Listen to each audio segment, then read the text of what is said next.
So there's a rumor that Apple's coming out with a new wall-mounted display so that you can control Apple HomeKit and all the home automation features that they already have built. Man, as cool as this is, and I'm a huge Apple fan, everything in our office is Apple. I love my iPhone, iMac, everything Apple builds, their ecosystem for me is phenomenal, especially as a tech guy. I just got a couple issues with this. You know, I was talking to a developer the other day and he was like, hey, why can't we just use Apple HomeKit for everything? So here's the problem. Let me break it down really simply for you guys. The issue with Apple HomeKit or a lot of the smart home automation apps that you have out there is that they don't control the products themselves, the smart home products, which is why we use Control4 and Savant, because those home automation companies build their own products. So not only do they own the UI or the user interface, they also own the products that are going to be in the user interface.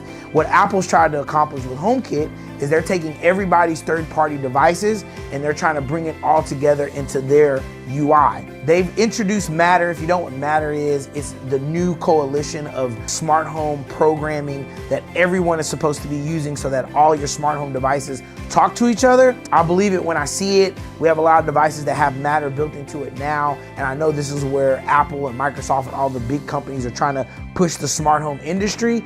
But until they invest in building their own smart home devices, their own door locks, their own light switches, their own amplifiers, until they own the product side, the UI is always going to be substandard because you're still going to be controlling third-party devices. Now, if anybody can accomplish it, right, it's going to be Apple, because with the App Store, it's kind of the same thing. They rely on third-party integrators to build the apps, and then they have the ecosystem that brings it all together. And so as much as I would love to see something like this come to fruition, you know, I really think that it's going to be very difficult for them to accomplish that. But if you are looking for a home automation system, something that is going to work, that's tried, true, and tested, give us a call here at the office, 281-712-2329. Hey, and even if you want to build an Apple HomeKit setup or an Alexa setup and you don't want to go with a Savant or Control4 integration system, hey, we can build that for you too.